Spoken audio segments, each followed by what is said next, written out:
A Senate hearing examined the state of free speech on college campuses, with testimony from university administrators and legal analysts. We'll hear first from Senate Education Chair Lamar Alexander. This is an hour, 45 minutes.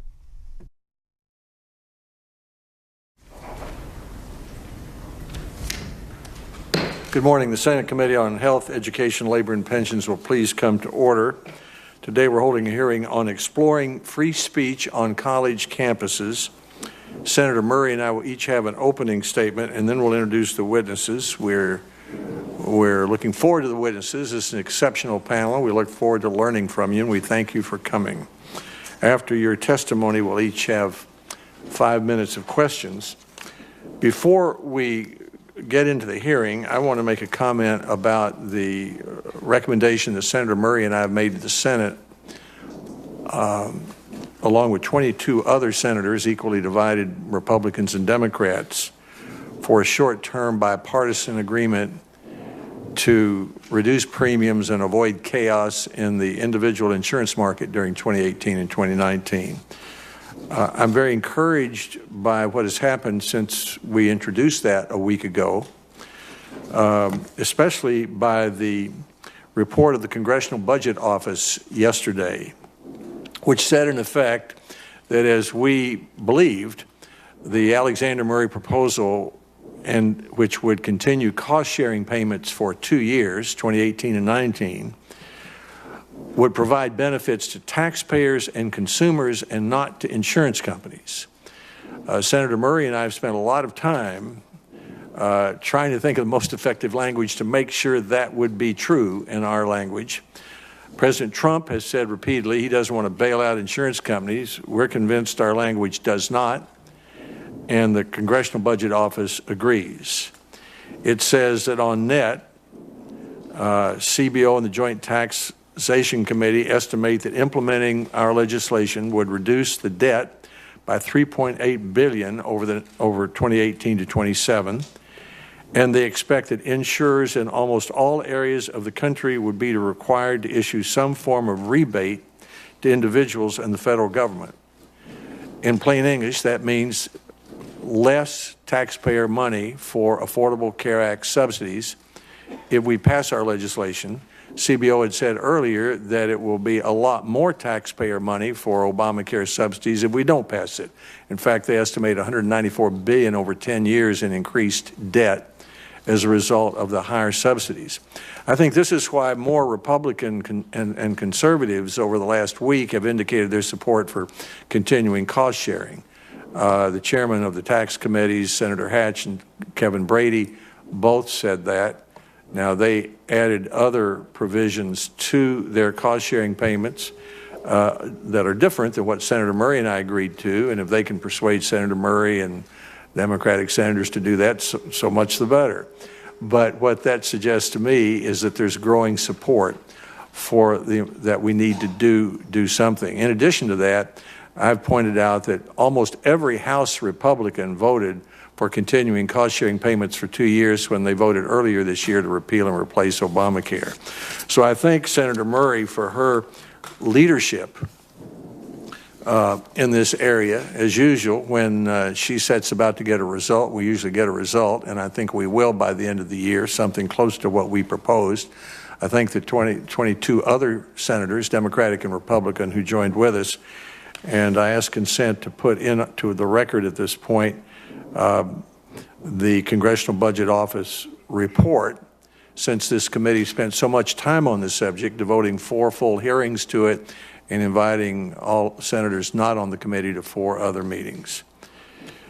Senator Murray, would you like to say something on that subject before we move ahead with the hearing? No, I very much appreciate your remarks, and I just want all of our colleagues to know that we believe this is the right kind of proposal that deals with the short-term economic situation of so many Americans. I'm very excited that we are getting more and more support every day. The CBO report, I think, is especially important for us as we move forward, and we will keep working to get it done. Thank you, Senator Murray. Today we're talking about free speech on college campuses, the right to speak one's mind without being silenced. Justice Anthony Kennedy recently wrote, quote, "A law that can be directed against speech found offensive to some portion of the public can be turned against minority and dissenting views to the detriment of all. The First Amendment to the Constitution does not entrust that power to the government's benevolence. Instead, our reliance must be on the substantial safeguards of free and open discussion in a democratic society." There is a long history of shouting down speakers with whom students and other members of the university community disagree or take offense on college campuses. Back in the 1930s, a student club at the University of Chicago, the current president of the University of Chicago is here today, invited William Foster, the Communist Party's presidential candidate, to speak. This led to protests, criticism. The university president defended the decision, saying students should have the freedom to discuss any problem that presents itself. The cure lies through open discussion rather than inhibition and taboo. When I was a student in the 1960s at Vanderbilt University, the John Birch Society wanted D.F. Fleming, my political science professor, fired. They said he was a communist because he thought World War I was a mistake. Vanderbilt defended him and he stayed. I also remember that the poet Allen Ginsberg spoke on campus, horrifying parents and some students, but he was allowed to speak. In his book, North Toward Home, Willie Morris wrote how when he was a student at the University of Texas in the 60s, the American Association of University Professors rose up because the liberal professors were being squelched. In the mid-1960s, Senator Ted Kennedy, later chairman of this committee and a liberal leader in the Democratic Party, was shouted down at the University of Wisconsin and not allowed to speak because he was considered by the hecklers as not liberal enough. The University of California at Berkeley became famous as the home of the campus free speech movement in the 60s and was known as a campus that protected all sorts of left-wing causes. Now the pendulum seems to have swung in the opposite direction. It's usually voices of conservative professors and speakers that are being squelched. In 2014, after Rutgers students protested and held a sit-in the president's office, former National Security Advisor and Secretary of State Condoleezza Rice withdrew from speaking at the commencement. Earlier this year, out of fears of protests, Berkeley sought to reschedule Ann Coulter's lecture to a time when fewer students would be on campus. One of our witnesses today, Allison Stanger, was assaulted by students at Middleburg College as she was leaving a disruptive discussion she had moderated by conservative author Charles Murray. Fortunately, some liberals with long memories are reminding the left when they were the ones who were being shut down. Folk musician Joan Baez, who participated in the free speech movement at Berkeley, said, "Let the Ann Coulters of the world have their say." University leaders such as Dr. Zimmer, who is here, and Berkeley Chancellor Carol Christ have both taken action to reaffirm their commitment to free speech. Another is Nadine Strawson, who served as president of the American Civil Liberties Union and is a witness here today. Former Vice President Joe Biden said last week, quote, "Liberals have short memories. When I was coming up through college and graduate school, free speech was the big issue, but it was the opposite. It was liberals who were shouted down when they spoke." But shouting down speakers isn't the only issue. There is the question of political one-sidedness, that there's a pervasive point of view on many college campuses. Statistics are hard to come by, but most everyone knows it's true, even at our most prestigious institutions.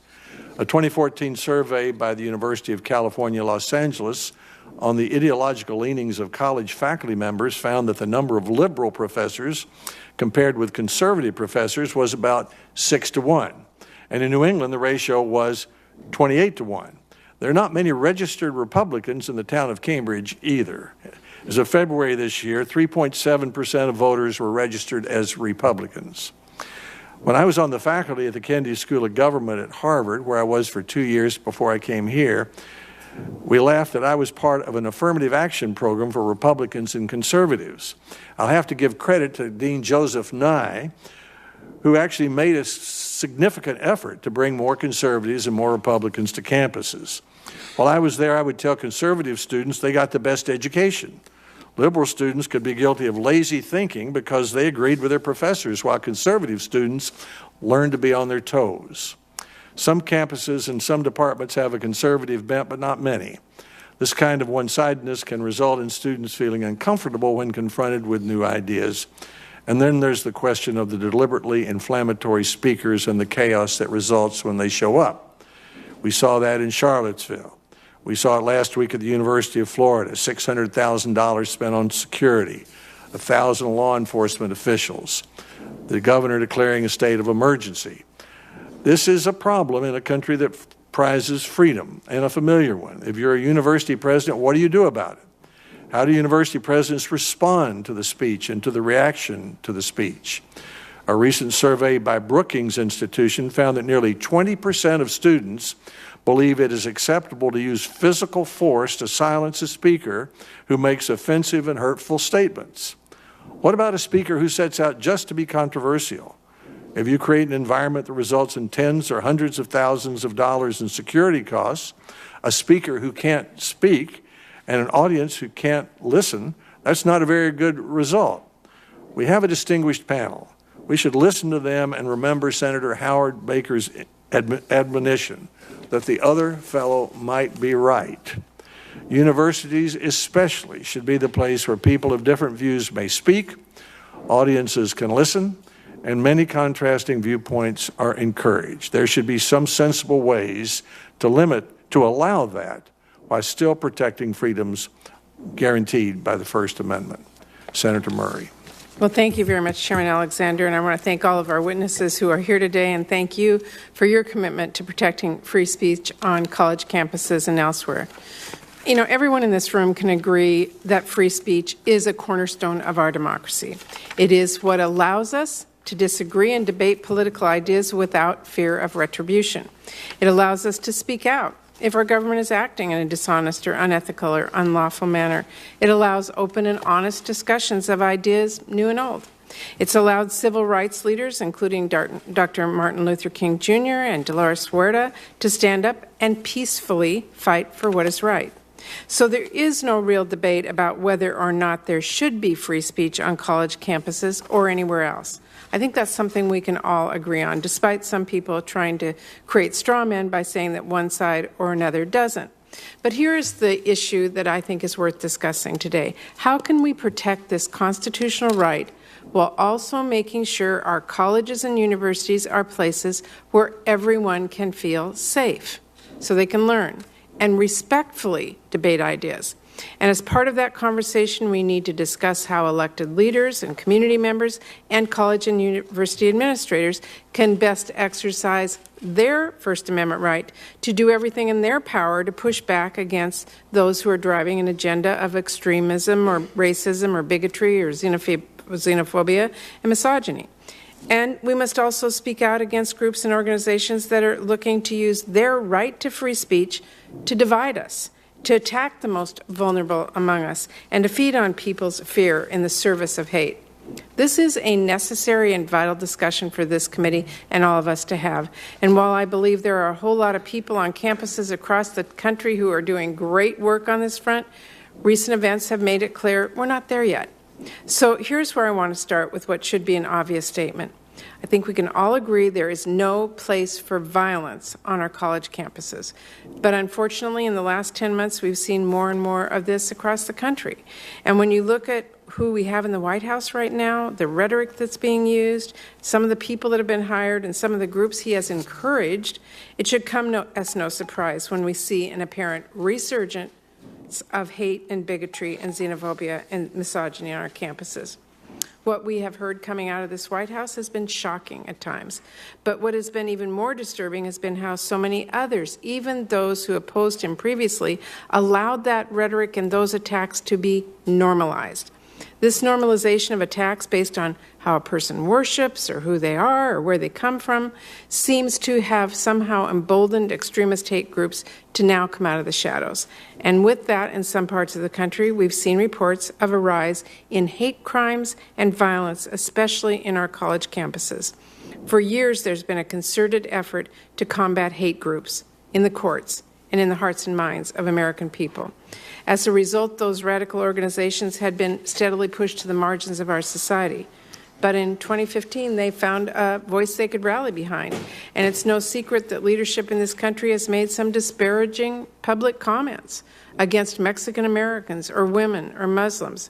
And unlike before, when those individuals knew they would be shunned by their friends or neighbors or communities for that this rhetoric has emboldened extreme hate groups to come back out of the shadows. There are reports of a disturbing rise of racist vandalism and harassment of religious minorities, an uptick in the distribution of hateful flyers on college campuses, and recruitment of students on college campuses, including here in Washington, D.C. and in my home state of Washington. Just yesterday, I met with a very bright young student named Taylor from American University, and she's here today, and I'm so proud of you for what you're doing. Earlier this year, Taylor was actually elected AU's first African-American female student body president. And the same day, racist messages were found hanging across that campus, right here in Washington, D.C. While the FBI is investigating those as hate crimes, Taylor is speaking out now to highlight the toll it is taking on the students being targeted by hate speech. And like a true leader, Taylor took that experience to begin a larger dialogue about bigotry, working with the university's administration to make the school a more welcoming and safe place for all students. That's just one incident. There are so many more. Earlier this summer, as we heard, hundreds of white supremacists are organized from around the country to travel to the University of Virginia's campus in Charlottesville. Those individuals marched through the city shouting Nazi slogans and racist chants, and when a group of counter-protesters, many of whom were residents of Charlottesville, and students and staff and faculty at the university stood up and said they would not tolerate that kind of hate in their community, they were attacked. During the clash in Charlottesville, unconsciously, as we know, a young woman described as, quote, a passionate advocate for the disenfranchised was killed, and more than 30 were injured. Now, I want to be clear, both sides in Charlottesville were not to blame. And many people on both sides of the aisle here stood up and spoke out to condemn that act of domestic terrorism and to push back against President Trump's response. But it is very clear there needs to be a discussion about what is happening today on college campuses, that we have not yet solved this problem, and I'm glad we're having this here today. As I said at the beginning, no one is debating the right to free speech, but colleges and universities also have to ensure that campuses are safe and welcoming to all students. That's why this conversation has to include the discussion about the responsibility of community leaders and college administrators to use their own voices to speak out against hate and refuse to normalize racist or otherwise bigoted viewpoints, while also respecting the free speech rights of those they disagree with. This conversation has to include a discussion about what colleges can be doing to keep students safe and how to also respect the rights of students who want to speak out against hate and extremism. College campuses have long been places to discuss and debate ideas where students learn to think outside the box and get out of their comfort zones. That is one of the greatest strengths of the American higher education system. I'm sure all of our colleagues here today agree. Colleges can continue to challenge students' views and perspectives while also doing everything we can to put students and staff and faculty's safety first, and not allow people to incite or invoke violence under the guise of free speech. So I look forward to hearing from all of our witnesses today on how colleges and universities can do more to both speak out against hate speech on their campuses and to protect free speech.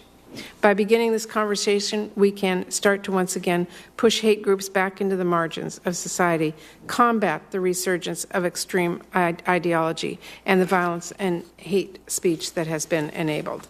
So, Mr. Chairman, I appreciate this opportunity today, and I do have several statements I would like entered into the record. There will be. Thank you, Senator Murray. Now we'll welcome our witnesses. There are 4 of them. We'd like to ask each of you to summarize your remarks in 5 minutes, which will leave more time for conversation back and forth between senators and you. Our first is Dr. Robert Zimmer, president of the University of Chicago. In that role since 2006, formerly provost at Brown University, and before that, 25 years at Chicago. He's an author of mathematics books, more than 80 articles. Next, Nadine Strawson, John Marshall Harlan's second professor of law at New York Law School. She's written, taught, and advocated extensively in areas of constitutional law and civil liberties, earning recognition in the National Law Journal as one of America's most 100 influential lawyers. From 1991 to 2008, she served as president of the American Civil Liberties Union and was the first woman to hold that position. Our next witness, Dr. Richard Cohen, president of the Southern Poverty Law Center. He's led the center since 2003, joined the organization in 1986 as its legal director. He's litigated a variety of civil rights cases. He testified earlier in front of the Senate Committee on Judiciary. Our final witness, Dr. Allison Stanger, the Russell Ling Professor of International Politics and Economics at Middlebury College. She's currently on sabbatical from Middlebury, serving as Cybersecurity Fellow at New America. Her work focuses on American foreign policy. She's a member of the Council on Foreign Relations. She was a consultant to the Secretary of State's policy planning staff from 2009 to 11. We welcome the witnesses, and Dr. Zimmer, let's begin with you. Okay, thank you very much to Chairman Alexander and Ranking Member Murray for inviting me here today. So I'm going to briefly address three topics related to free expression on university campuses. First, why is it important? Second, what are the Chicago principles? And finally, what needs to be done to support free expression on campuses? So why is it important? For all institutions of higher education, whether public or private, free expression and open discourse and their companions, free listening and open questioning, are at the very core of fulfilling their missions of education, research, and impact. Every student at a university deserves an education that deeply enriches their capabilities. This necessitates acquiring knowledge, but more importantly, acquiring general skills and habits of mind that are going to enhance their approach to future challenges. They must learn to recognize and evaluate evidence of various sorts, challenge their own and others' assumptions, effectively argue their position, grasp both power and limitations in arguments, confront complexity and uncertainty, synthesize different perspectives, understand that context and history matter, think through unintended consequences, and take account of change, trade-offs, and uncertainties. If the education that we provide does not give students the opportunity to acquire these skills and abilities, they will be underprepared to make informed decisions in the complex and uncertain world they will confront upon entering the workplace. Intrinsic to students attaining these skills is an environment of ongoing intellectual challenge, of which free expression and open discourse is an essential part.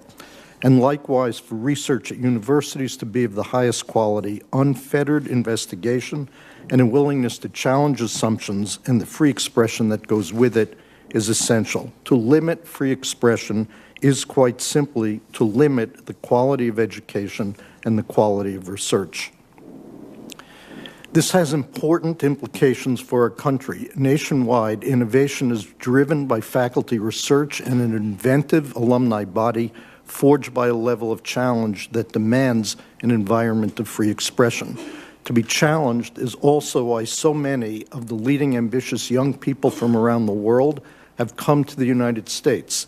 And such is the ultimate importance and stake for our country around these issues. Will our higher education system continue to be the best in the world? Will our research continue to be the most impactful? Will we continue to attract highly talented people? Or will we lose focus on the mission of universities and allow other concerns to erode the efficacy of our institutions?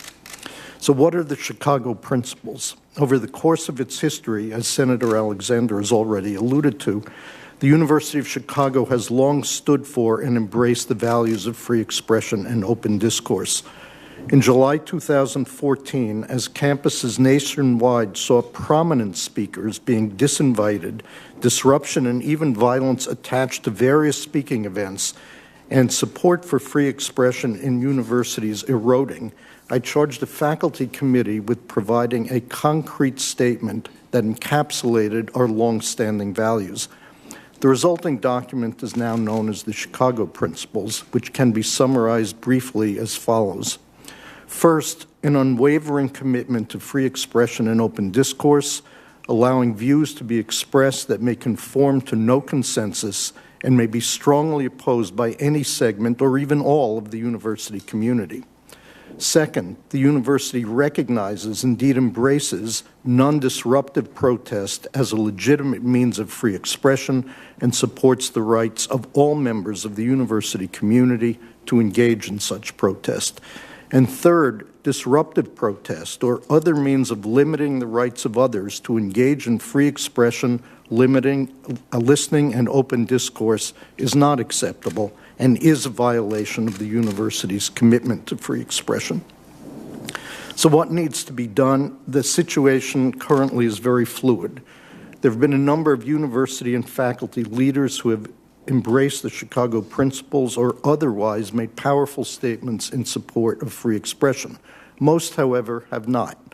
Meanwhile, there continue to be inappropriate disruptions on campuses, while at the same time, there is much more open discussion of the topic than was taking place even 18 months ago. To repair the situation, it will be up to faculty, university leaders, and trustees who together help define institutional culture over time to forcefully embrace free expression through clarity of their commitment to excellent education and robust research. Otherwise, we will find ourselves on a path that is antithetical to fulfilling our highest aspirations. So for the sake of our students and their future success, our faculty and their capacity to develop original and impactful research, and our country remaining a magnet for the most talented from around the world, we must embrace free expression, open discourse, and challenging questioning, and resist its suppression that we are seeing on college and university campuses. Thank you very much. Thank you, Dr. Zimmer. Ms. Strawson, welcome. Thank you so much, Chairman Alexander. Microphone's on, Ms. Strawson. Oh, that would help. It takes the scientist to do this. A mere lawyer cannot. So if I may start again with amplification, thank you so much, Chairman Alexander and Ranking Member Murray and other members of this committee for holding these hearings on such a vitally important subject. I really appreciated the opening remarks that both of you gave, and if I could synthesize in a nutshell, Senator Murray, you were rightly saying that on university campuses, as in the rest of our society, we have to equally welcome and provide opportunities for everyone, no matter who they are. And Senator Alexander added to that, no matter what they believe. And unfortunately today, as Senator Alexander also noted, there are many universities that are deeply committed to every other kind of diversity, but not the kind of intellectual diversity that you saw being pursued at the Kennedy School. Now, Senator Alexander was kind enough to ask me to give some First Amendment background because, as Senator Murray rightly says, everybody is in favor of free speech, but they have very different concepts as to what freedom of speech actually entails. And most people usually have a but. They say, I believe in freedom of speech, but the one exception I want to make is, and very often we have heard even lawyers, probably not graduates of NYU Law School, but other lawyers have, and other political leaders have said, hate speech is not free speech. That was a statement that was made, for example, by Howard Dean, and I don't mean to single him out, many others have, but in defending Berkeley's decision not to allow Ann Coulter to speak there, he made that pronouncement, hate speech is not free speech. So I've just finished writing a book called Hate, Why We Should Resist It with Free Speech, Not Censorship. If I may say so, it addresses all of these concerns because I completely agree, Senator Murray, we have such a responsibility, including on campus, to combat the hateful rhetoric, the hateful attitudes, the hateful conduct, including violence that we are seeing. But I also passionately believe, based on research and experience, that the only effective way to do that is to fight censorship, to fight violence, to fight disruption, because those are all manners of repressing speech, and to allow freedom of speech, as the Supreme Court has very sensibly defined it. And interestingly enough, I give some quotes, including from then-President Barack Obama, who certainly is an expert on hate speech, having taught constitutional law at the University of Chicago, having been subjected to it himself, saying the most effective way to respond to hatred is not through repression, but through counter-speech. Interestingly enough, we have counter-experiences in Western European democracies, including many European countries, Canada, Australia, which have, in fact, criminalized hate speech that is disparaging. It has no technical legal meaning, but the common understanding is speech that is disparaging on the basis of race, gender, religion, other such factors. And the European countries, Canada and Australia, have increasingly become critical of that repressive approach. Human rights activists and lawyers there are saying we should move more in the American direction because our society, for all of the problems that we still have been able to move forward by outlawing actual discrimination, by outlawing actual hateful and biased crimes, by outlawing speech that directly causes serious, imminent, specific harm, including the kind of genuine, what lawyers call the genuine threat and intimidation that unfortunately were targeted at Taylor Dumpson, and that also constitutes a bias crime, and I understand is being prosecuted or investigated that way. So we have those tools, but in addition, we need civil society to speak out and to condemn. When there was a movement in this country about 25 years ago to suppress hate speech on campus. It was advocated by a number of prominent law professors. And I've gone back and looked at their articles. And interestingly enough, they make very important points about the enormous harm to the psyches and equal opportunities of students who traditionally were discriminated against if they are subjected to a barrage of hate speech. But interestingly enough, their complaints were not so much only about the hate speech, but rather about the failure of society, from university presidents on down, to condemn it, to argue against it, to show support to those who were disparaged by it. And we have just seen completely a reversal in that sense, which has been extremely helpful and empowering. And what I find most heartening is in all the campus activism that is not disruptive, that is peaceful and constructive, we're having more minority students than ever before speaking up in favor of their own rights. So freedom of speech, I believe, is empowering. It's best for education. It's best for equality. And it provides intellectual safety and the kind of training we need to welcome full-fledged citizens of every group and of every ideological persuasion into our society. Thank you, Ms. Strawson. Mr. Cohen, welcome. Thank you, Mr. Chairman. Thank you, Ranking Member Murray. It's an honor to be here today, especially with such a distinguished group of panelists, fellow panelists.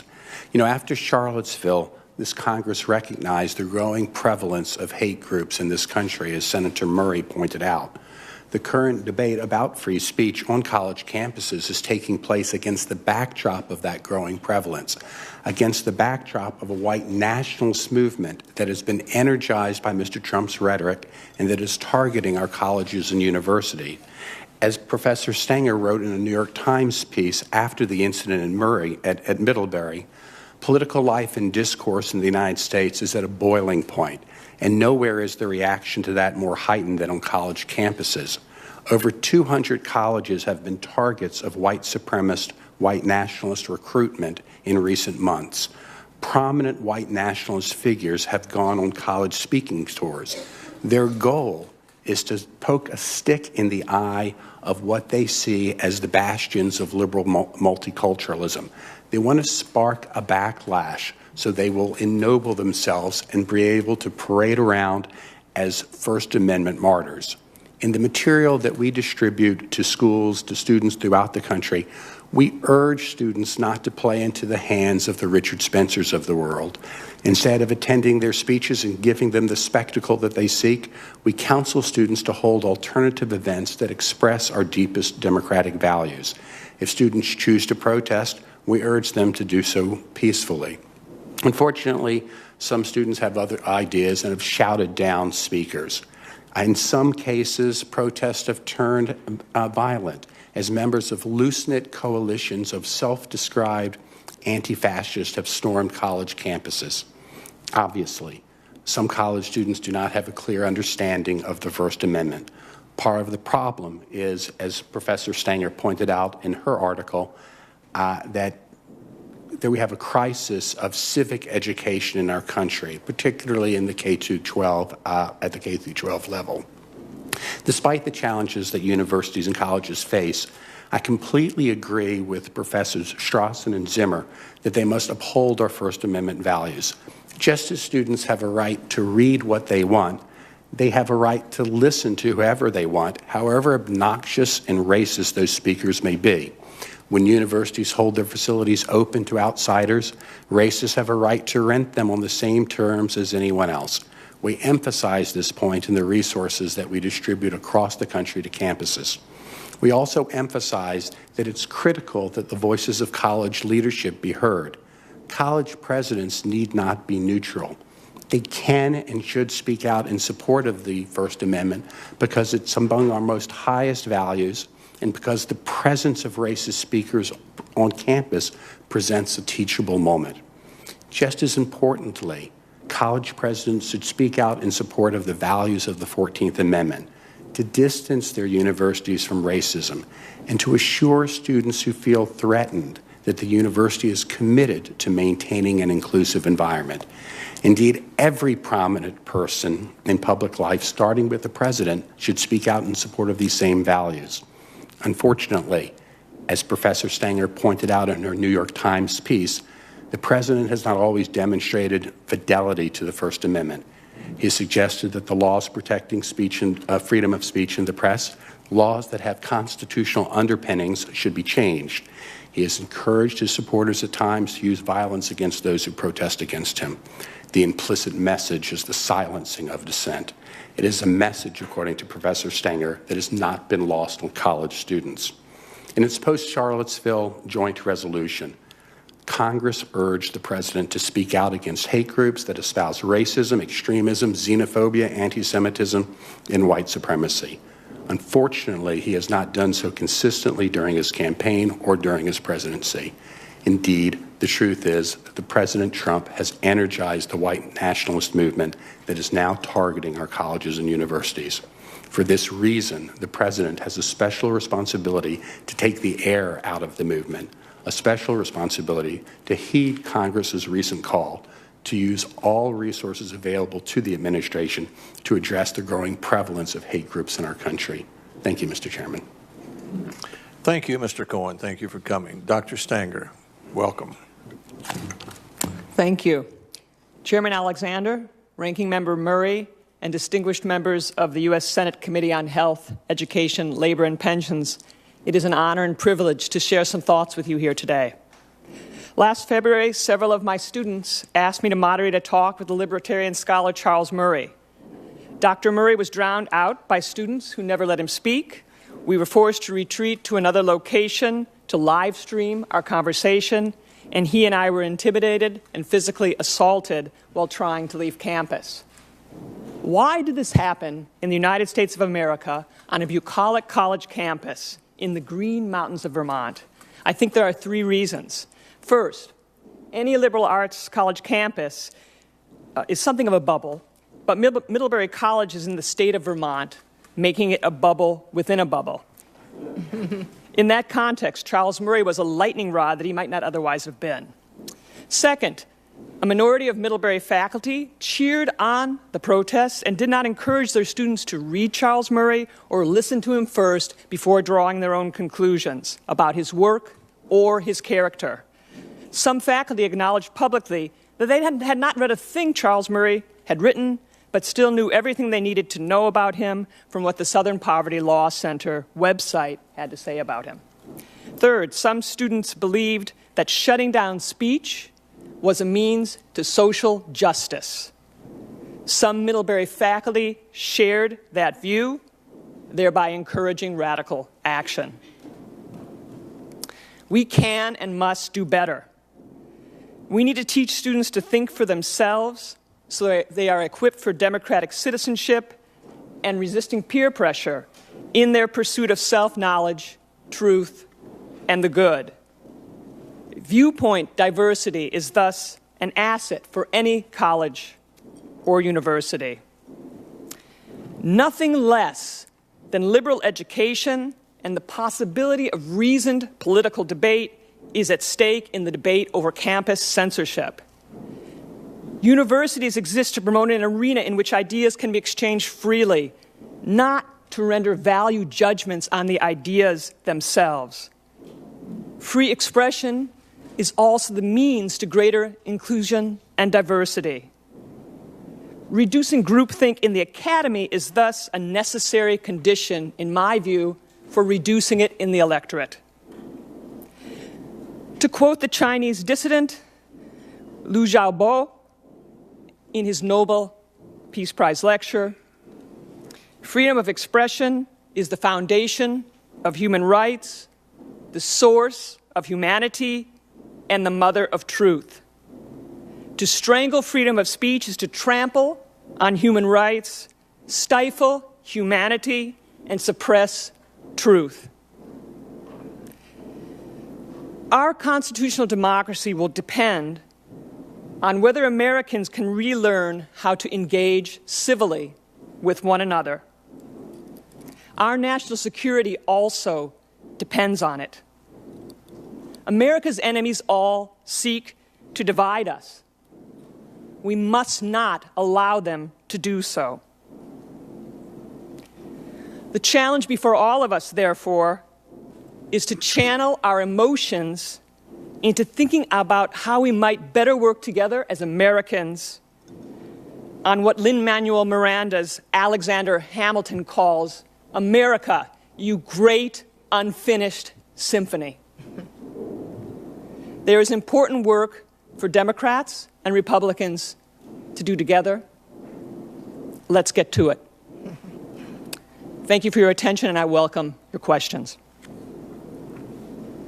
Thank you, Dr. Stanger. Thanks to all four witnesses. I wish every member of the Senate could have heard that. We're grateful for your coming. And as to civic education, the lowest score on the advanced placement tests we have in the United States today for high school students is not in math and science, it's in American history. So I think that goes to that point. We'll now begin a round of 5-minute questions. Dr. Zimmer, Ms. Strawson, let me start with you. Some lawmakers have suggested that we enact a free speech mandate, which means that students could say whatever they want to say on campus. Some other lawmakers have suggested that we enact a speech code, which means there are some things you can't say on campus. What do you think we should do, we members of the Congress? Should we enact a free speech mandate for the 6,000 colleges and universities we have, or a free speech code, or should we leave that to the presidents, faculty members, universities, and students to interpret the Constitution of the United States on what the First Amendment means? Dr. Zimmer? Yeah, this is an important question, and I would be loath to see at this point any greater federal regulation imposed upon private colleges and universities than already exists. I think ultimately the questions are deeply cultural. They're going to have to be solved by those on campuses. They're not going to be improved by having a debate about which end of the spectrum should apply in what additional type of regulation, but it's going to be solved and enhanced ultimately by the very process of free expression and argumentation on college campuses. And seeing that type of argument about evolving and emerging now, I think, is a healthy thing. I think the situation is actually better because people are talking about it, and I think that seeing the culture evolve through discussion on campuses is the proper way to proceed. Ms. Strauchan, should Congress enact a free speech mandate or free speech code? And while you're at it, why don't you comment, and I've just got 5 minutes, so why don't you comment on your membership, which I believe in a group called the Heterodox Academy, a coalition of faculty members who are designed to address a slightly different problem to make sure that there's a genuine diversity of viewpoint on campus. Absolutely. So I would say, with all due respect, Chairman Alexander, with respect to public universities, there is a free speech mandate. It is the First Amendment and all of the jurisprudence associated with the First Amendment, which the Supreme Court has very firmly, across the spectrum of justices, said applies fully on public campuses. As to private universities, I would defend their First Amendment rights to make their own determinations about whom they admit as part of their academic freedom. For example, if it's a religiously oriented university, it should be free to prefer certain religious views and not allow others. Well, I agree with you, but what about a free speech code? Do you think Congress should enact a free speech code? I think you can tell that I would not, both because it would violate the most fundamental First Amendment principle, what the Supreme Court has called the bedrock of our First Amendment, viewpoint neutrality, that government may never pick and choose which particular viewpoints to favor or to disapprove, no matter how deeply despised certain views might be.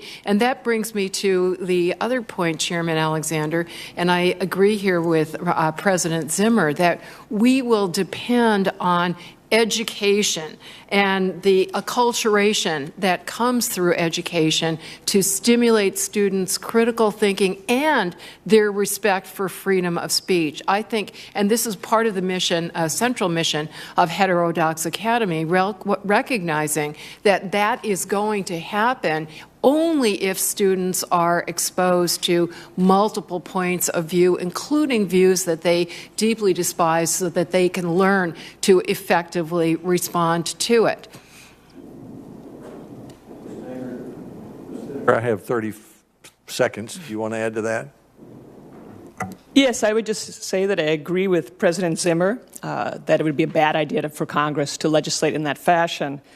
However, I would think that we can all do our part as senators, as faculty, as students, to model the behavior we want to see. And I think that will get us all a step forward to greater, better civil discourse.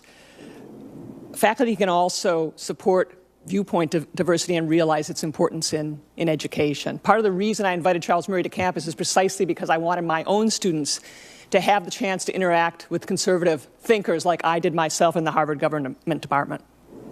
Thank you. Senator Murray. Thank you very much. Thank you to all of our witnesses today. I really appreciate it. Mr. Cohen, I wanted to go back to something you started your testimony with. You said, quote, all of this debate is taking place against the backdrop of increased activity by a white nationalist movement that has been emboldened by President Trump's rhetoric. Can you expand for us on some of the trends that you and your colleagues have seen as a result of that, and an example or two would be helpful? In 2013, 2014, we saw a decrease in the number of hardcore organized hate groups in our country. In 2015 and 16, we saw an increase in those groups. It was a period that coincided with the presidential campaign. An unusual thing happened during the presidential campaign. White supremacists openly endorsed President Trump, whether he wanted to or not. It's unusual because typically it's a pox on both their homes. They think both parties are irredeemably corrupt. Not this time. They celebrated his victory. They feel, rightly or wrongly, that they have the ear of the president, or especially when they had Mr. Bannon there. I hope he sorely disappoints them. I hope he changes his rhetoric. But that's the state of the art now, and that is why we are seeing this targeting of college campuses by an energized white supremacist movement. Okay. No one person has the market on free speech. It's a constitutional right. Every person enjoys it, including a school administrator. I know the Southern Poverty Law Center works closely with colleges and universities around the country to promote best practices. So, Mr. Cohen, I wanted to ask you, for a college president or a university administrator who might be watching this hearing, I have some questions for you. When a speaker spreads a message of hate or intolerance on campus, should the leadership of the university exercise their free speech right to provide context for students and to clarify the university's values? I think it's essential that that happens. When someone like Milo Yiannopoulos is invited to campus, and he's invited by, as happened many times, the young Republican clubs. Students are like, my heavens, what kind of school am I going to where my colleagues are inviting this incendiary personality to the school? And I think it's really quite important for university presidents in those situations to separate themselves from the messages of incendiary racist speakers like Mr. Spencer and say, our college doesn't believe in that. Our college is here to support you. I know that Dr. Zimmer, in his testimony, made the same point, that it's critically important for colleges and universities to appropriately support students who have been traditionally marginalized and may feel marginalized by the presence of racist speakers on their campuses. Okay, well, secondly, if a speaker is coming to campus and the administration knows students will want to exercise their right to express disagreement, what should a college do then? Should they respect the rights of the speaker, respect the right for that speaker to be heard, respect the rights of the students to express their disagreement? What do they do then? All of the above. They have to respect the right of the speakers, and they have to respect the rights of the students who wish to protest. How do they do that? What are the best practices? Well, what we try to do with what we try to tell students and what we try to tell administrators is organize an alternative event. If you have kind of a racist speaker who's coming to campus, don't give him the spectacle that he or she wants. Organize a separate event that where one can express kind of the university's true values and values of our country. We sometimes also suggest that when students learn that there's going to be a racist speaker on campus, particularly one who's been invited by a campus group, go try to persuade them to disinvite the speaker. Try to persuade them that this kind of speaker is only going to sow division on college campuses. We can't force that, but we try to do things like that. Hold alternative events, stay away. Those seem like the most important things to be done. Okay, and Dr. Zimmer, I wanted to ask you, you heard me talk about Taylor, who's sitting behind you there. Yeah. She's the survivor of a hate crime on campus, and when I was talking with her, I asked her how that made her feel. And she said to me, and I want to quote it, I felt like I didn't belong on campus. I felt like my voice was not wanted.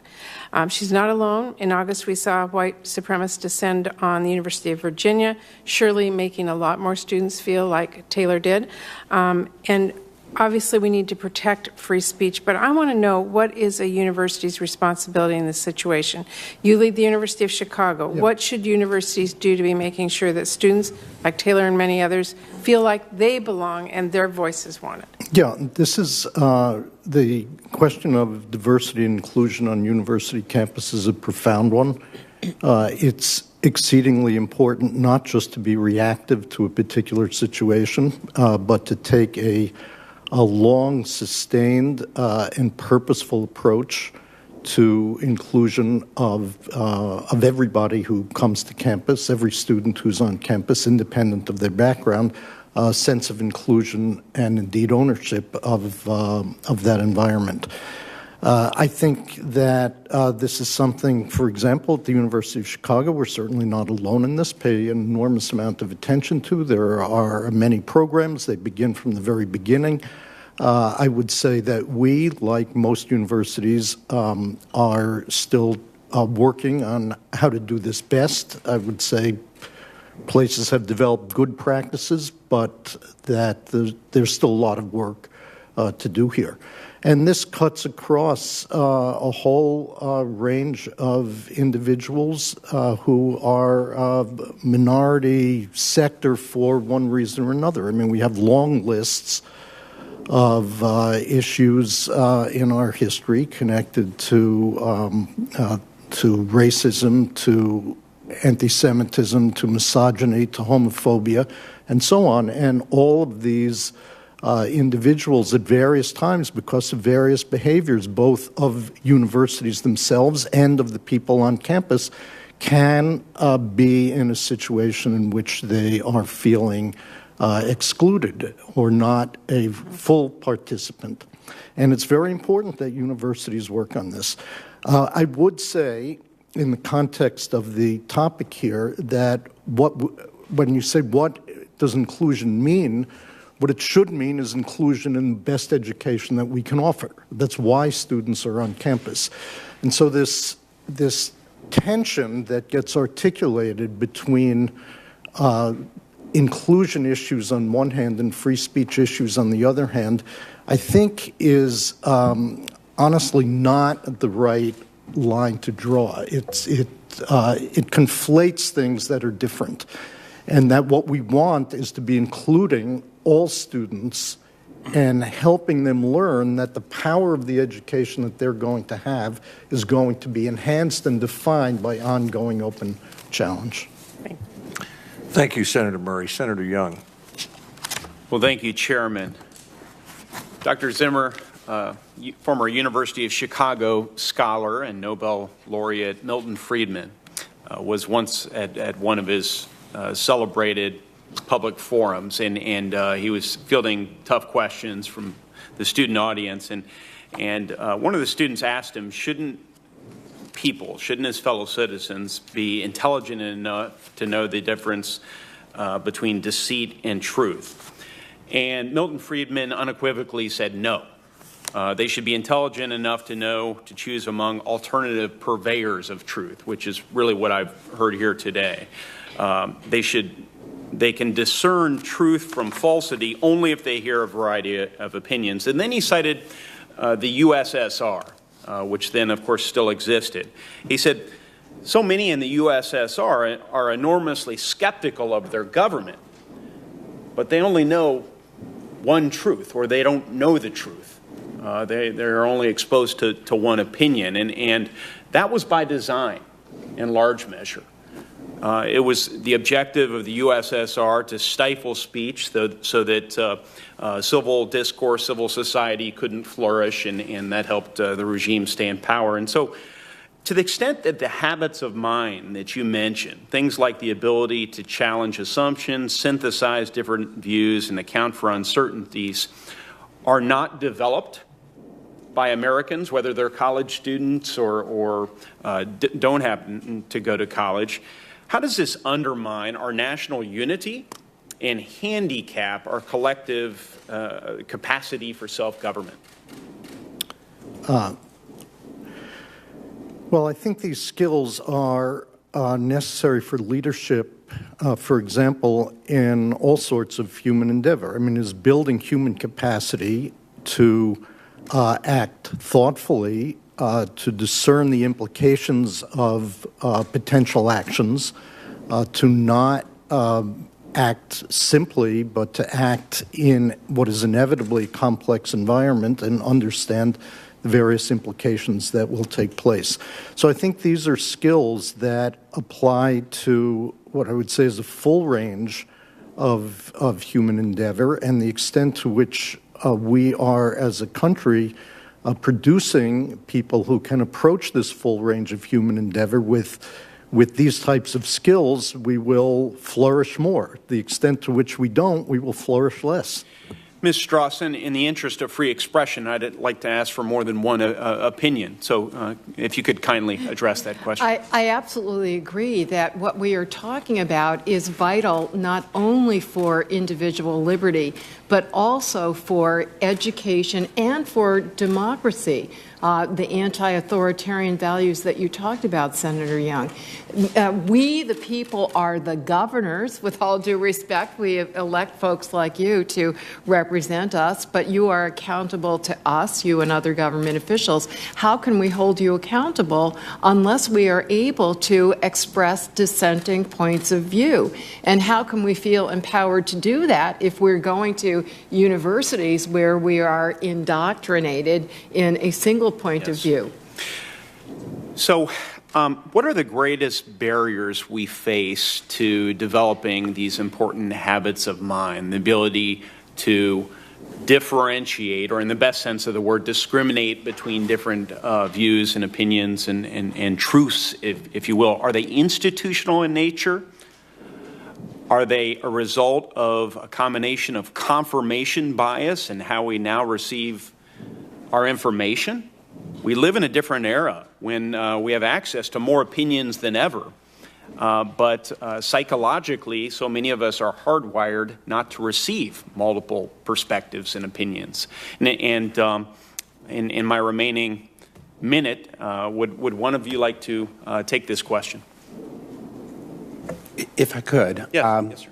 I think it's quite critical to start at the elementary school level to help students understand the point of view of others, to help them feel safe in their own identity, but give them a mirror into other people's views, help them understand that everyone has a perspective that's a valuable thing to offer.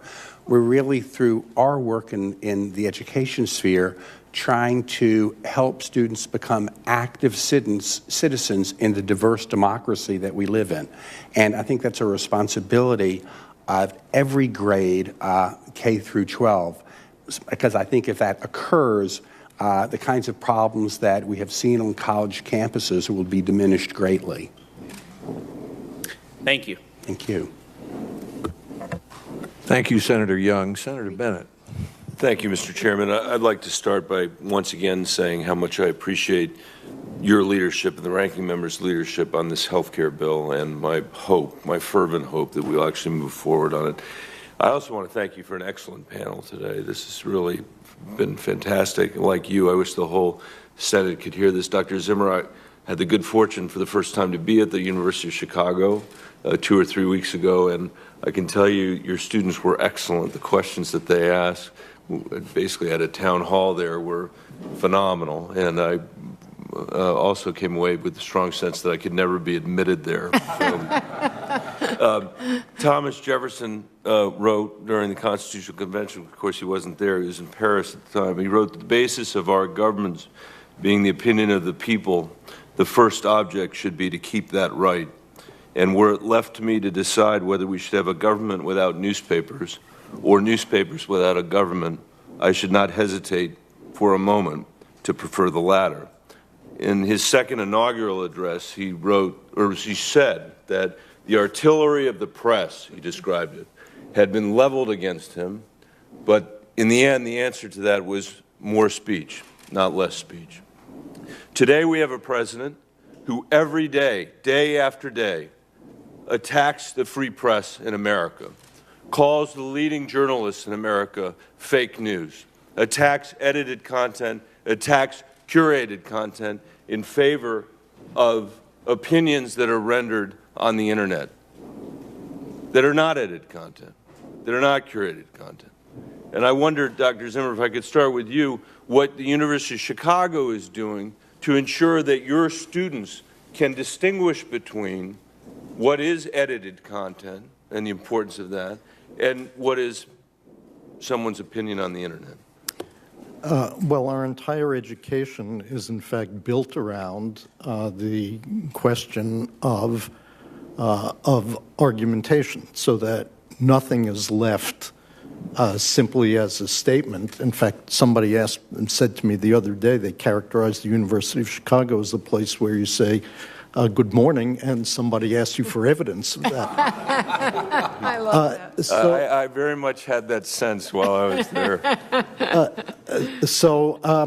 I would say it's simply, again, this matter of culture in which people do not take statements for granted, in which you have to understand what assumptions other people are making, what assumptions you are making, and it's simply an ongoing process, and it's the nature of the education that we offer. So I appreciate that, and I believe it's true, and I'd ask the other panelists to talk a little bit about what this wholesale attack on journalism in this country, from the President of the United States, what is the effect in your institutions or among the students that you serve? Mr. Cohen, you talked about the importance of elementary school students. I'm having to have conversations, and I'm a former school superintendent. Every time I have a conversation now with middle school students or high school students, we have to discuss the importance of edited content and what it means to write a paper now in high school or in middle school when you have a president who's not just disregarding, attacking the leading journalists in this country. So, Professor Well, Strauss? Obviously, I defend his freedom of speech to do that, as I do. we all do. As I do. And I have to say, as an activist, I always see the glass half full. The reaction that he is causing is at least as much galvanizing opposition, as we've heard from some eloquent statements from you and other members of this committee, and energizing people to not only respond to the allegations that he is making, not only to come to the defense of the critical role that journalism plays, as Thomas Jefferson said, but also educating students from the beginning, and that certainly carries through law school, to fully inform themselves, to use the internet, which is often demonized because it does allow people to live within bubbles, but it also has the positive capacity to empower us to discover information, to pick holes in what used to be truths. And I have to say, ProPublica recently did a study in which they showed that the United States Supreme Court, heaven forfend, in a number of its opinions had facts that were questionable. Now, while that's disturbing to some extent, I think it's really, to my students, I made it into an illuminating experience that you have to question literally everything, that just because it's on the pages of the Supreme Court reports doesn't mean it's beyond criticism, but criticism in a constructive vein, not in a destructive, let's shut them down. Let's be more rigorous in the future about examining our facts. If the chairman will allow it, Sure. I just very quickly, we've put out a variety of new teaching tools and to promote digital literacy in high school and middle schools, to help people understand how a tweet from one source can get amplified and suddenly become common wisdom. We're trying to help students understand, or help teachers push their students to ask for evidence, to understand the sources, and to be critical when they look at information. Just very briefly, Senator Bennett, I think you've put your finger on something very important, that in a fake news world, liberal education becomes only all the more important, precisely because we do live in a big data world where data mining of social media habits has affected the outcome of elections. So I think in that context, liberal education teaches us to think for ourselves. And if we're thinking for ourselves, we can't be reduced to an algorithm. We cannot be manipulated by either corporations or our government. So liberal education only becomes all the more important in this world you've described. Thank you. And Mr. Chairman, I just would say that to Ms. Strauss on the point on the Supreme Court, I used to say in Colorado that when I read the majority's opinion in Citizens United, that it was like reading a seventh grader's American government paper. And then I decided that that was insulting to Colorado's seventh graders, so I don't say it anymore. See, we have free speech in the Senate, too, don't we? We got it. Senator Isaacson. Thank you, Senator Bennett. Well, thank you, Mr. Chairman, and thank you for calling this hearing. And, I came here with a set of questions to ask, which I'm going to in just a second. But listening to Dr. Zimmer in the discussion earlier and the three principles of the Chicago principles reminded me of Dr. King in the South in the 1960s and the 1950s, because he took the First Amendment and his belief that people believing contrary to him had the right to speak too, but all of them need to be nonviolent, that changed this country. The Chicago principles applied to that era and used by Dr. King and ultimately embraced by those who wrote about the civil rights movement as well as those who were confronted with making the decisions to make the civil rights movement work, were based in large measure on what became the Chicago principles. So I just want to make that point that free speech is, as I think Senator Murray said, the most important, if you had to pick one, of all our rights, and used in the proper perspective and without abuse of using it in the proper perspective can make fundamental change. So I commend what you've done by embracing that at the University of Chicago and appreciate all your comments with regard to it. The question, and I say that to begin with because my questions are going to be trivial, but if you'll listen to the end of them, they'll end up making sense. Dr. Zimmer, are you a Bears fan? I am, yes. Your turn's next, Ms. Strawson. Oh, no. You need to listen to this. You're a Bears fan. Right now we have a huge issue in the NFL in terms of standing for the national anthem. Does every Chicago Bear player who's owned by I guess the Hallis family still owns the Bears, or whoever does own them, are they free under our Constitution, under the laws of our country, to exercise their right to stand or not stand for the national anthem? Yeah, well, I'm not a constitutional lawyer, and you're asking me a constitutional question, so I'm going to pass that off to my colleague. And I know nothing about sports. Who will answer the question.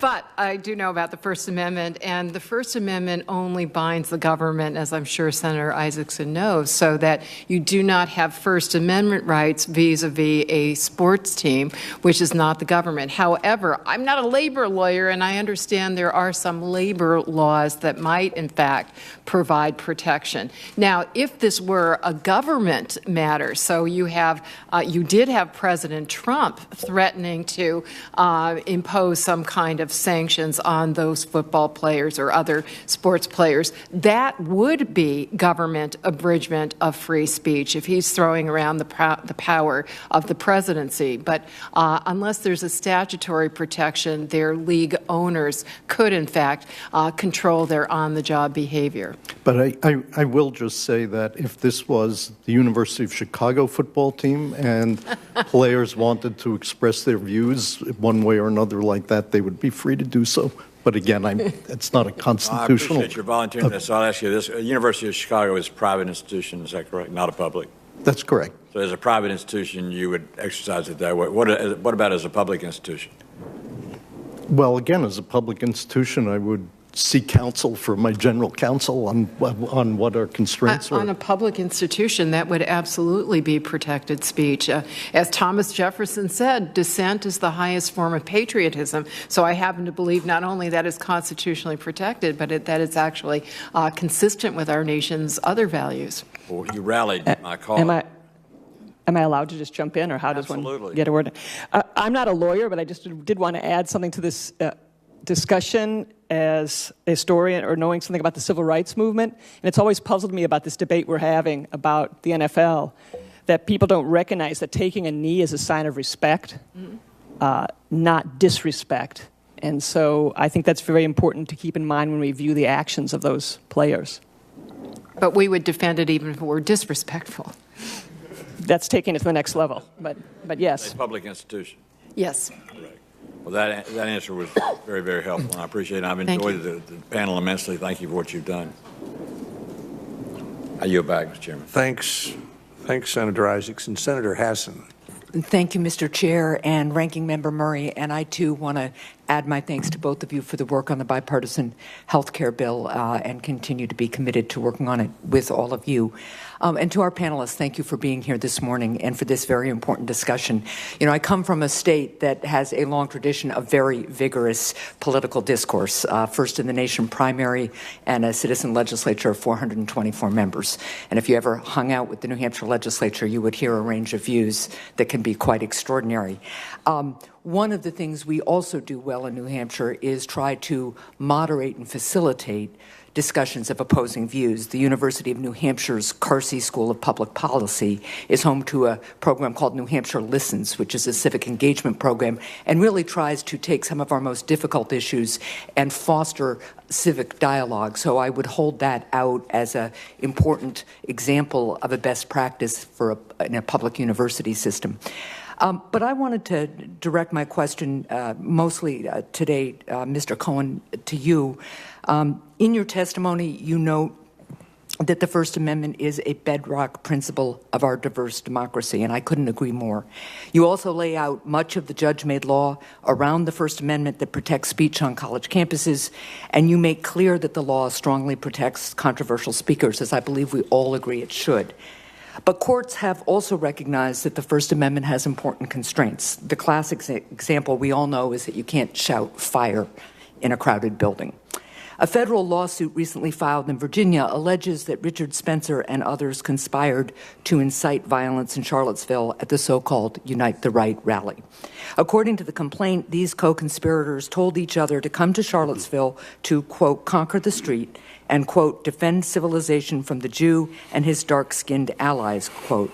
They said they were ready to crack skulls, that's a quote, and traded advice on the legality of running down counter-protesters with cars.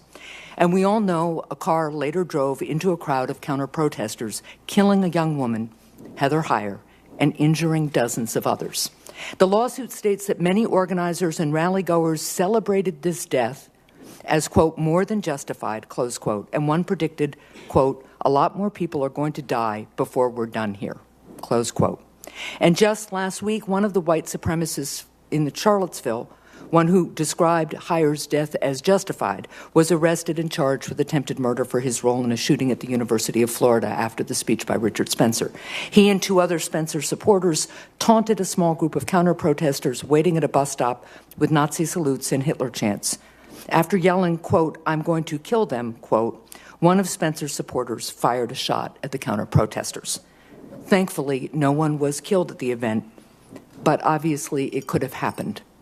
So my question is, when does protected speech cross the line into an unprotected incitement to violence? And can't we agree that a university has a responsibility to protect its students from this kind of planned violence?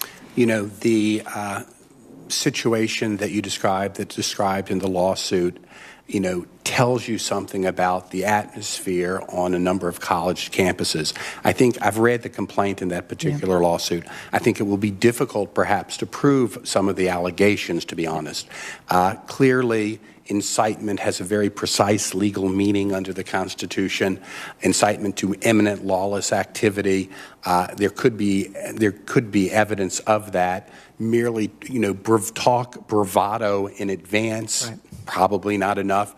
Celebrating someone's demise in that ugly way, clearly not enough. Supreme Court has said that in the Rankin decision. So these issues, I think, are extraordinarily complex. The issue that you described, where we have people intimidating others, harassing others, that's clearly not protected speech. Efforts to provoke a fight, intending to provoke a fight, is also not protected speech. So there are limits, but all of these decisions, all these questions, as Professor Strawson, I'm sure, would say, are intensely factually specific. Right. And you know, that's the challenge in a situation like Charlottesville, to disentangle it. And it's a challenge for university administrators who obviously have an obligation to protect the safety and lives of their students. Can I make one point about that? The University of Virginia and Charlottesville is in a particular quandary because of Virginia's open carry law. Right. They could not stop people at a public demonstration from brandishing weapons. Right. That's a law that's in effect in more than 30 states, and it truly, truly hamstrings municipalities and counties from ensuring safety at public demonstrations. Well, thank you. And Mr. Chair, I see that I'm out of time. I do have a question that I'll submit for the record to Ms. Strawson because I am concerned about some of the way you characterize some psychological research about the impacts of hate speech on people. I don't think hate is a good thing, and I don't think hate speech helps people. Thanks. Do I have an opportunity to respond to that at some point? Well, I think so. Sure, we'll allow time for that.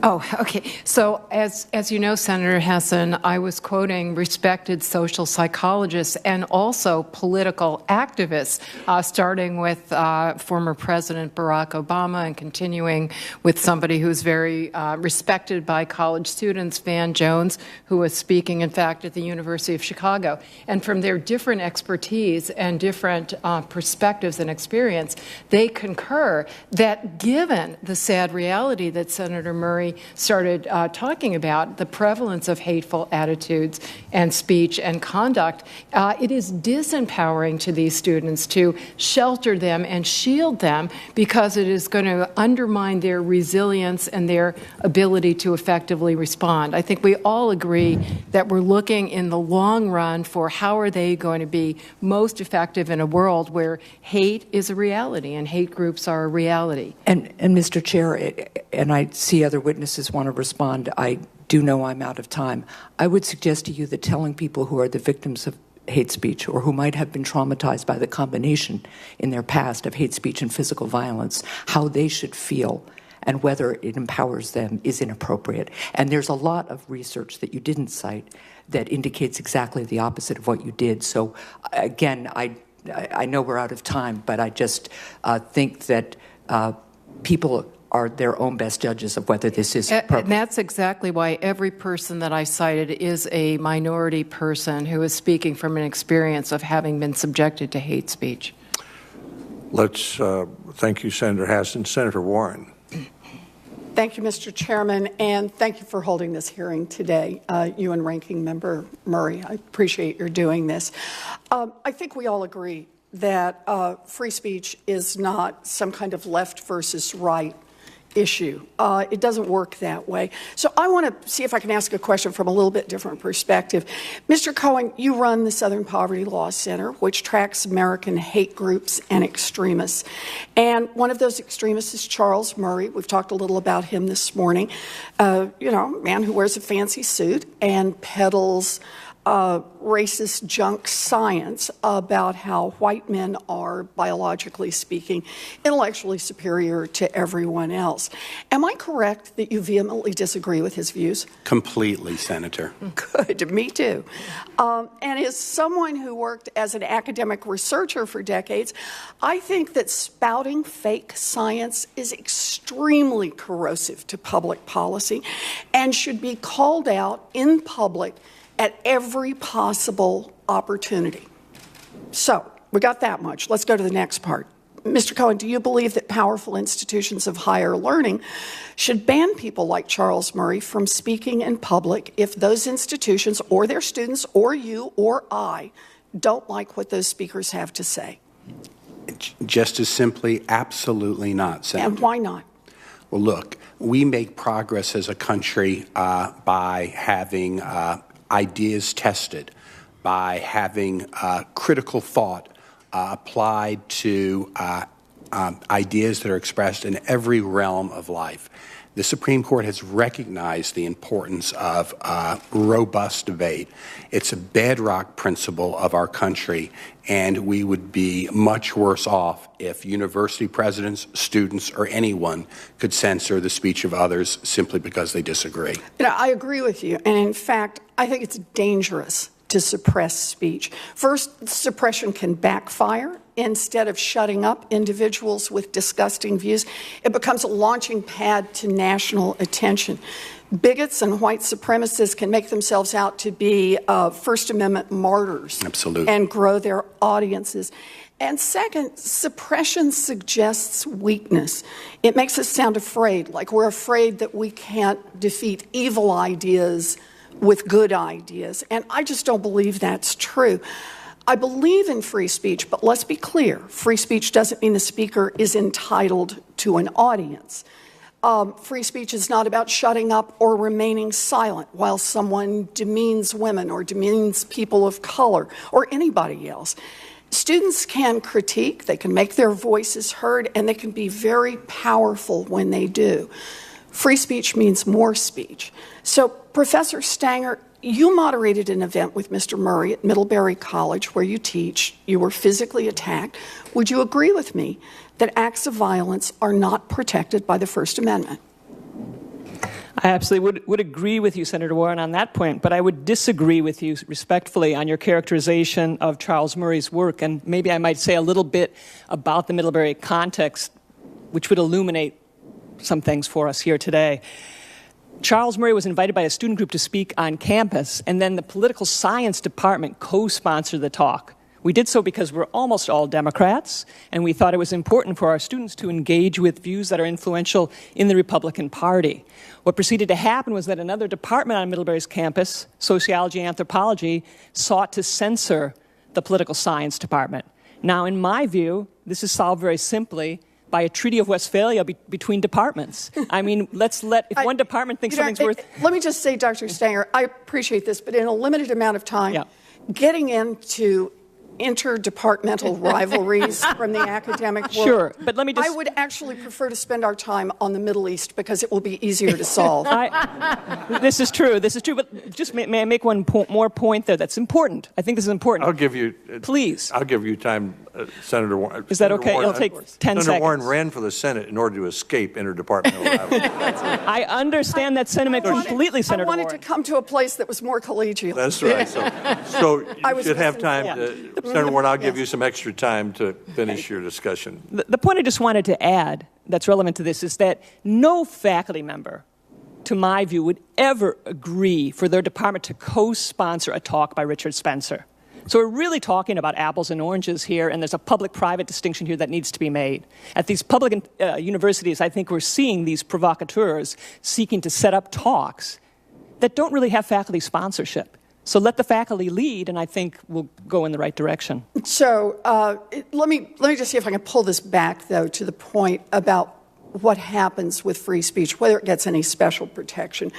And the notion that I just want to underline here is that the people who attacked you get no special protection. Neither does the Charlottesville white supremacist who murdered a woman there, or the 3 white supremacists who tried to shoot people at the University of Florida last week. They will go to jail. Free speech is not about violence. It is not about silence. What I'm concerned about is that right now it is all too easy for all of us to avoid hearing anything that we don't already agree with. And that is an enormous threat to our democracy. I know that powerful people want us divided, that foreign governments are pouring gasoline on that fire, flooding Facebook and Twitter with angry messages designed to stir up lingering resentments. The President of the United States is pouring even more gasoline on that fire, attacking our free press as a, quote, enemy of the people, and even threatening to use the awesome power of the government to shut down press outlets for reporting that he doesn't agree with. And I don't care what your politics are. All of us who believe in America and its freedoms need to work harder to put out that fire. And we start by making sure that powerful institutions and individuals don't shut down speech they don't like. And that includes universities, and it definitely includes the President of the United States. Thank you, Mr. Chairman. Thank you, Senator Warren. Senator Kane. Thank you, Mr. Chairman, and thanks to the witnesses. I was at a classified hearing on Niger, and I apologize that I didn't hear your statements. This matters a lot to me because Virginia was subject to a horrible act of violence on the 12th of August. White supremacists, largely from outside of our state, came to the University of Virginia in Charlottesville to perpetrate not just bigotry and hatred, but violence and murder. They chanted slogans like blood and soil and Jews will not replace us next to synagogues and the Hillel Foundation on campus. They chanted other horrible racist comments. One from Southern Ohio used a vehicle to kill a beautiful 32-year-old paralegal, injuring 19 others. 2 state troopers who weren't supposed to be working that day but needed to work that day to try to protect people were killed when their helicopter crashed. I knew both well. One was my helicopter pilot every time I flew as governor of Virginia. Jay Cullen, the other Burke Bates, was a member of Governor McAuliffe's security detail. They wouldn't have been working that day had white supremacist Confederates and neo-Nazis not tried to inflame violence in Charlottesville. In the aftermath, many of these individuals have not condemned these actions, but even celebrated the death of Heather Heyer, the paralegal, one calling her a disgusting communist, one of the organizers of the Unite the Right rally. I share Senator Warren's belief strongly that colleges should be a place of robust speech and disagreement. We don't need to protect young people from free speech. We need to expose them to different ideas and have them exercise their critical faculties to make their decisions about what they think is right and wrong. But I think we cannot use the banner of protecting free speech to allow people to terrorize folks.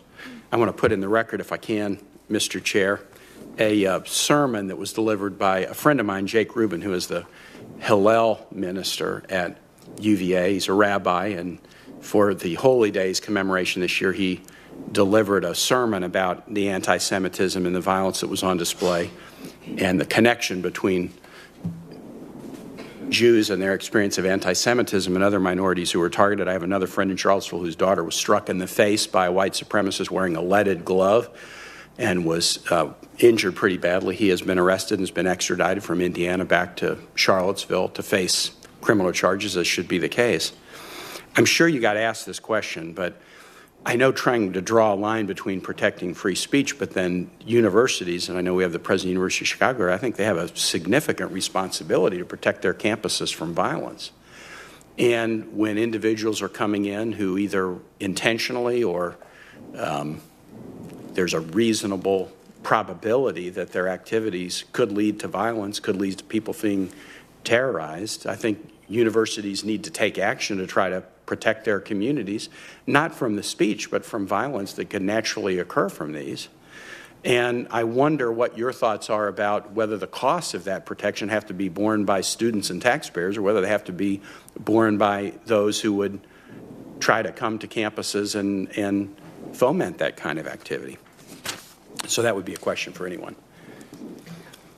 Well, the United States Supreme Court has actually held in a case in which the ACLU was defending freedom of speech for a controversial speaker, happened to be white nationalists in Georgia, and the Supreme Court held, and this was part of a series, the most recent of a series of holdings, that that government may not fob off onto speakers the cost of providing security, because that's like imposing a tax or a penalty on free speech. And in particular, government may not impose differential costs depending on how controversial the speech is. But Senator Kaine, as Richard Cohen and I were talking about beforehand, we both see this as a very serious problem because there are a lot of schools that cannot literally afford the enormous costs that have been borne by Berkeley, for example, or the University of Chicago. And as educators, I certainly would not want to cut faculty salaries or raise student tuition in all seriousness in order to have to deal with this. I know you're an expert on this. In that Forsyth v. Nationalist Movement case, is it a very unequivocal ruling that no matter what the likelihood of violence is, we're not talking about speech. We're talking about if you could make a prediction that certain kinds of speech are not just likely but guaranteed to produce a violent absolutely, outcome. and that's the Supreme Court didn't say in that case. Oh no. That's been the law. Necessary security. That has been the law forever. Even when the Supreme Court very strongly protected freedom of speech by rejecting. See, in this country, we used to say any speech that has a bad tendency that might at some point in the future lead to something harmful. That was what was used to shut down abolitionist speech and civil rights speech and anti-war speech, because anything that was unpopular. In 1969, in a case involving the Ku Klux Klan, the Supreme Court unanimously held that you can punish speech because you fear it might induce violence if, but only if, the speaker intentionally incited imminent violence that was likely to happen imminently. And that standard was very important for the civil rights movement because many of their speakers were being shut down and punished and even incarcerated because of the fear, oh, well, that might lead to violence in these communities that were hostile to them. If it's violent and it's so predictable and imminent that you can fairly government then has an make that obligation to and you don't base it on the content of the speech. Exactly. You base it on the high likelihood of it producing exactly. You look violence. at the context. Dr. Zimmer, if I could ask you to comment on this. I really appreciated the statement that you put out at the University of Chicago following the tragedy in Charlottesville, because it was a powerful statement and it spoke to the anti-Semitism of this. You know, the Charlottesville thing was sort of advertised as about statues. That didn't have anything to do with blood and soil. That didn't have anything to do with Jews will not replace us. This was a very significant anti-Semitic, neo-Nazi effort with individuals who came very prepared for violence from around the country. And I appreciated the statement you put out. Talk about how, because you're pro-free speech in the way a university president should be, but if you could, Mr. Chairman, I'm over my time, I recognize, but I'd love to hear you talk about how you grapple with this question of speech that is likely to lead to violence. Yeah, so again, we have both the advantage and disadvantage of being private, and so we don't particularly need to act precisely on the basis of the First Amendment in every situation. But for us, because we had taken such a clear position on free expression and its importance, we felt it was very important for us to recognize these acts for what they were. And it simply became very difficult to think about people standing with weapons, Nazi symbols in front of a synagogue, or a similar situation with symbols of the Ku Klux Klan. Again, a weaponized group of people, to think about this as expression that was not threatening. I mean, what is the message that is being delivered? So we made a very strong statement against it for that reason. We would not have weapons on our campus. Speaker wanted to come and said, you know what, I want to have 6 people standing in back of me with semi-automatic weapons. We would say, sorry, we don't have semi-automatic weapons on our campus. If somebody has invited you, you can come, you can speak, you can answer questions. We're not going to pass judgment on what it is you're saying, but you cannot stand there with weapons that carry an implicit threat. If I could just add one example that I think is interesting about the cost issue that you raised.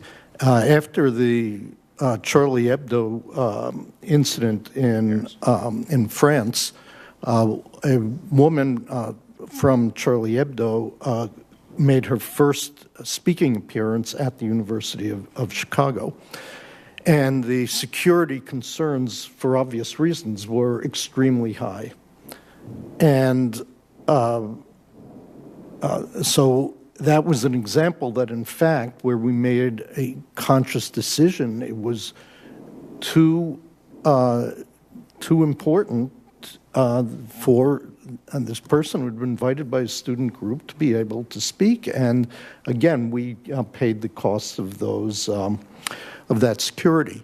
So, part of the issue is you start seeing these things on every side, and the cost issue is a complex issue that I don't think we've got actually fully figured out yet, to tell you the truth. Thank you, Mr. Chair. Thank you, Senator Kane, and thank you to each of the 4 of you. We have votes in a few minutes, so we're going to conclude the hearings. What I'm thinking as I'm listening to your terrific testimony is that we're dealing with a problem here with more speech, because your appearance here today will be noticed and seen by lots of people on college campuses and people who watch C-SPAN and who think about these issues, who might not have thought about them in as clear a way as they might now, having heard what you have to say. I also think it is true that we've seen a reaction, Ms. Strawson made this point, where more speech, and some of you, Dr. Stanger, I think well, all four of you really are responsible for this, that you've spoken out from your various perches in life and been noticed by the rest of the country, and you've had an impact. I mean, more campuses have adopted the Chicago principles in a variety of ways. Each of you have done that. So that's encouraging that in our country we see these issues taken more seriously. Also, I think the hearing reminds us of what was said in exchange with one senator and you, which is that we live increasingly in a country where we tend to get our information from people who already agree with us or we with them, and we don't do, as Senator Howard Baker used to say, consider that the other fellow, or today he might say the other fellow and the other woman might be right. That's what he always said, the other fellow might be right. We don't have as much diversity of information, real diversity of information, as we should have. And I suppose college education, and maybe especially a liberal arts education, is a real antidote to that. It makes universities even more important as places where students are exposed to different points of view. And as I mentioned in my case, when I was at the Kennedy School at Harvard, it was good to have a dean who understood that most people there weren't Republicans, and he worked hard to get some there, so at least you could actually meet one, while you were going to graduate school. I like the "good morning, what evidence do you have for it" line. I'm going to remember that. And I would conclude by saying, I think you noticed on this panel that this panel of 23 senators, you could not find many more diverse views than you can find around this table. But I think on this issue, we listened very carefully to you, and it wasn't, as Senator Warren said to me as she left, this is not a left-right thing for us, and you've presented your testimony in that way. The one thing I would just conclude with, in my own view, I hope that the United States Congress won't do what it often is tempted to do, which is to think that we've flown to Washington from our homes and suddenly become wise enough to tell 6,000 colleges and universities exactly what to do, and that either a free speech mandate, which some advocate, or a free speech code, which others advocate, imposed from Washington on 6,000 colleges and universities is a bad idea. We have a free speech mandate in the United States Constitution, and it's up to college. We have university presidents and board members and faculty members and communities who ought to be able to do what you're doing and argue this out and try to respect everyone's rights as we move ahead. So thank you again for your attendance and excellent testimony. I wish every senator could have heard it, and I know many Americans will benefit from it. The hearing record will remain open for 10 business days. Members may submit additional information and questions to our witnesses for the record within the time if they would like. The next scheduled hearing before this committee will be on Tuesday, October 31st at 2:30, entitled Implementation of the 21st Century Cures Act, Achieving the Promise of Health Information Technology. Thank you for being here today. The committee will stand adjourned.